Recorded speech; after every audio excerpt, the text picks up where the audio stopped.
Почитувани, моето име е Елена и сега ќе ви ги презентирам вестите кои го одбележаа денешниот ден. Булинг, ножеви и тепачки во училиштата. СДСМ бара итна одговорност од Јаневска и директорите кои во прикривале насуството во училиштата, како и спроведување на вонреден инспекциски надзор на сите протоколи.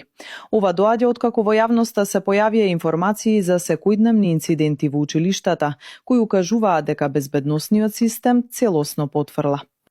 Цената на нафтата продолжува да расте поради новите политички сигнали меѓу Соединетите Американски држави и Кина, а главниот поттик дојде по изјавата на американскиот претседател дека Пекинг планира да купува сурова нафта од Соединетите Американски држави.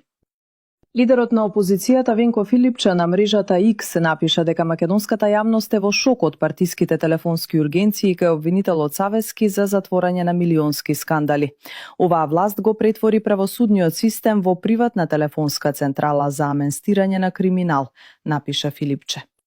Од главната опозицијска партија обвинија и дека преку Алта банка и други фирми се подготвува нова шема за финансирање и спас на Алфа. Свиркачи до СДСМ доставиле информации дека се координира процес преку кој со ново регистрирани фирми треба да се преземат концесијата, опремата и студијата на блокираната телевизија.